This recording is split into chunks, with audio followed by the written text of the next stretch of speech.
Une feuille verte repose sur la table du jardin. La feuille est couverte de poudre blanche en dessous. La main la frotte doucement entre les doigts. La poudre tombe comme de la farine sur la table. Cette plante pousse dans le potager depuis toujours. Cette plante pousse entre les tomates et les haricots. Cette plante pousse au bord du chemin de terre. Personne ne la regarde et tout le monde l'arrache. Et pourtant cette plante vaut plus que le panier du marché. Le chénopode blanc a 15 fois plus de calcium que les épinards. Le chénopode blanc a 8 fois plus de vitamine C que les oranges. Le chénopode blanc a plus de fer que la viande de bœuf. Le chénopode blanc a plus de protéines que le chou du supermarché. Et un laboratoire en Inde a montré que son extrait de feuilles tue les cellules malades dans une boîte de verre au laboratoire. L'industrie chimique fabrique un poison pour détruire cette plante. Ce poison est vendu dans les jardineries depuis 1947. Toujours la feuille verte dans le jardin, toujours la poudre blanche sous la feuille. Toujours le chénopode blanc qui pousse et revient. Bienvenue sur Secret Vert.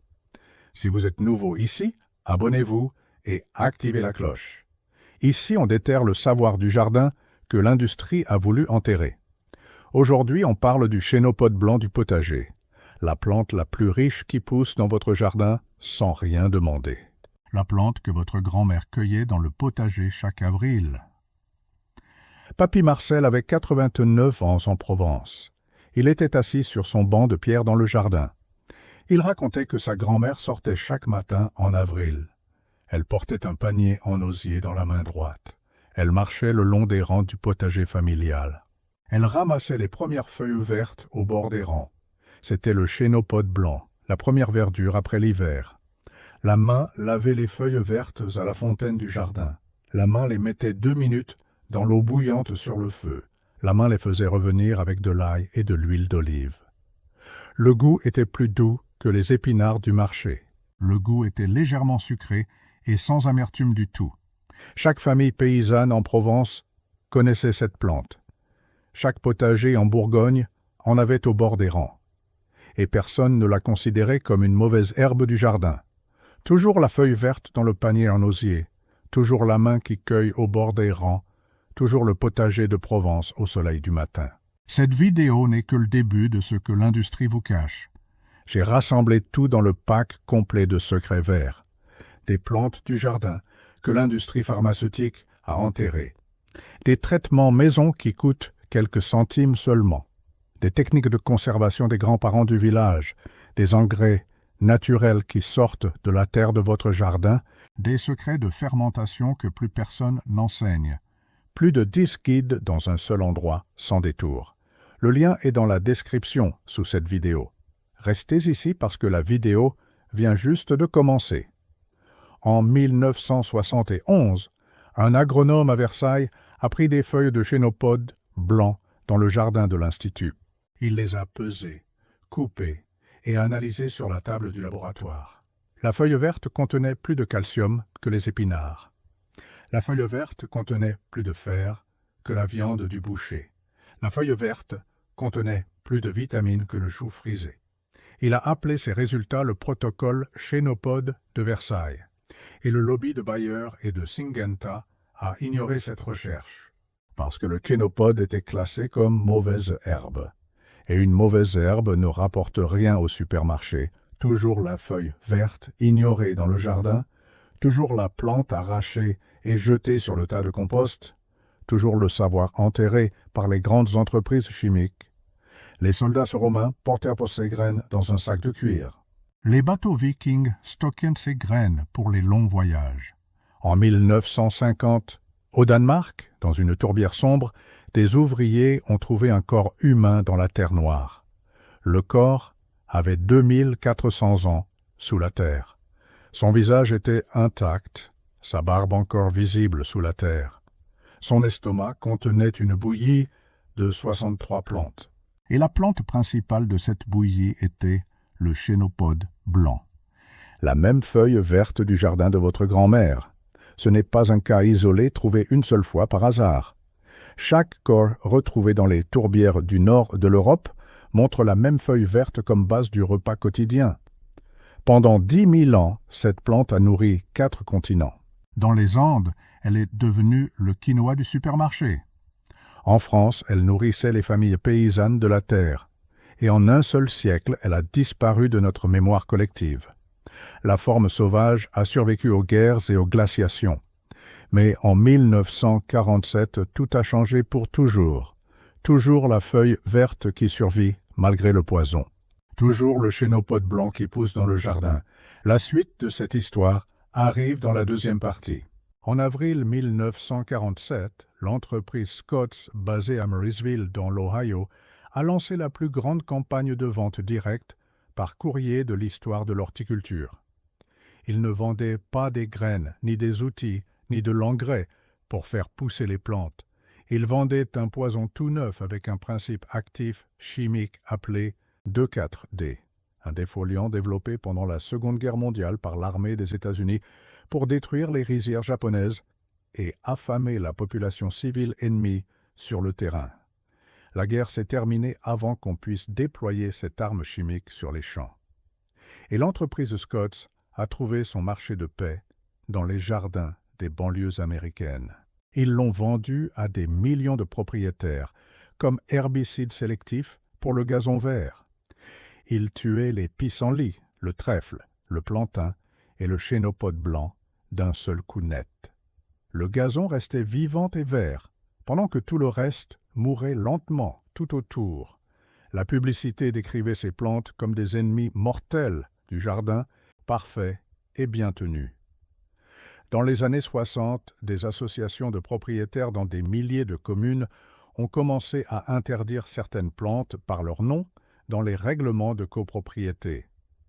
Le chénopode blanc figurait sur ces listes noires en tant que plante officiellement indésirable. L'industrie des herbicides génère aujourd'hui plus de 40 milliards de dollars par an. Bayer, Syngenta, BASF et Corteva gagnent des milliards d'euros chaque saison de culture en vendant des produits chimiques conçus pour détruire la plante annuelle la plus résistante. Une seule plante mature de chénopode blanc produit plus de 70 000 graines par cycle. Elle est pratiquement indestructible, peu importe la quantité de poison qu'on déverse dessus. Pendant que l'industrie l'empoisonne systématiquement sur les terres agricoles commerciales, le marché mondial des légumes-feuilles vend des épinards, du chou frisé et de la laitue pour la somme astronomique de 95 milliards de dollars chaque année sans fin. Les épinards arrivent de Californie en camion réfrigéré après des milliers de kilomètres. Le chou frisé est lavé à l'eau chlorée, emballé sous plastique à usage unique, polluant, et transporté 2000 kilomètres avant d'arriver dans les rayons du supermarché le plus proche. Quand il arrive finalement dans votre assiette, il a déjà perdu une bonne part de ses vitamines. Le chénopode blanc, qui pousse gratuitement juste à côté de ces champs de culture intensive, n'a besoin ni d'irrigation, ni d'engrais chimiques, ni de plastique, ni de transport routier. Une étude rigoureuse dans une revue scientifique internationale, avec comité de lecture et validation par les pairs. Ils ont testé un extrait méthanolique de feuilles de chénopode blanc en conditions de laboratoire contre 2 lignées cellulaires de cancer du sein humain reconnues comme standards mondiaux. L'extrait a montré une activité cytotoxique claire et mesurable contre les 2 lignées testées. Les chercheurs ont conclu que la plante méritait des recherches approfondies en oncologie comme possible agent bioactif naturel contre le cancer du sein chez la femme à l'avenir. Cet article a été cité des dizaines de fois dans la littérature scientifique internationale. Aucun laboratoire pharmaceutique occidental n'a financé de suite clinique pour cette plante. Elle ne peut tout simplement pas être brevetée car elle pousse libre et sauvage partout. Il n'existe aucune structure commerciale qui récompense la recherche sur une herbe gratuite. Mais attention, ceci est très important et vous devez absolument le savoir, le chénopode blanc contient de l'acide oxalique dans ses feuilles. Quand? Si vous le mangez cru et en grande quantité, cela peut provoquer des... C'est exactement pour cette raison que nos grands-parents le cuisinaient. 2 minutes dans l'eau bouillante suffisent pour éliminer la quasi-totalité d'eux. Ensuite, égouttez bien et faites revenir avec de l'ail frais et un filet. Le goût est plus doux que les épinards, légèrement sucré et totalement. Les graines se récoltent en fin d'été quand la plante a complètement achevé. On peut les moudre en farine nutritive ou les utiliser exactement comme dû, car le quinoa n'est rien d'autre que le cousin domestiqué du chénopode venu. En Inde, on le plie dans des galettes de blé et on le farcit dans des... Au Mexique, on le mélange aux œufs brouillés avec des piments. En Chine, on le fait sauter au wok avec du gingembre frais et un trait de les feuilles ont une forme de losange, vert clair sur le dessus. Et le dessous est recouvert d'une fine poudre blanche qui se détache entre les... Cette poudre s'appelle la farine et c'est le signe distinctif absolu de... Cherchez-le dans les terres remuées non traitées. La jeune plante dépasse rarement 1 mètre de haut et se reconnaît. Au musée de Silkeborg au Danemark, les visiteurs contemplent un visage de 2. Sur une plaque de bronze, ils lisent l'analyse de son dernier repas avant ça. Il a mangé une bouillie de chénopode blanc et la même plante pousse devant le... Nous n'avons pas perdu le chénopode blanc, nous avons choisi de l'empoisonner au... Le savoir qu'on enterre est exactement celui qui mérite le plus d'être. Vous êtes le genre de personne qui cherche la vérité et qui préserve ce que d'autres effacent. Si cette vidéo vous a ouvert les yeux, mettez un pouce en l'air maintenant pour la soutenir et partagez-la avec quelqu'un de votre entourage qui a un potager ou un jardin chez lui. Abonnez-vous à Secret Vert et activez la cloche pour ne rien manquer de nos prochaines vidéos. Et n'oubliez pas, tout ce que l'industrie ne veut pas que vous sachiez sur les plantes et la culture est rassemblé dans le pack complet du Secret Vert, avec plus de 10 guides. Pratique? Le lien est dans la description. À très bientôt pour la prochaine vidéo et le prochain secret.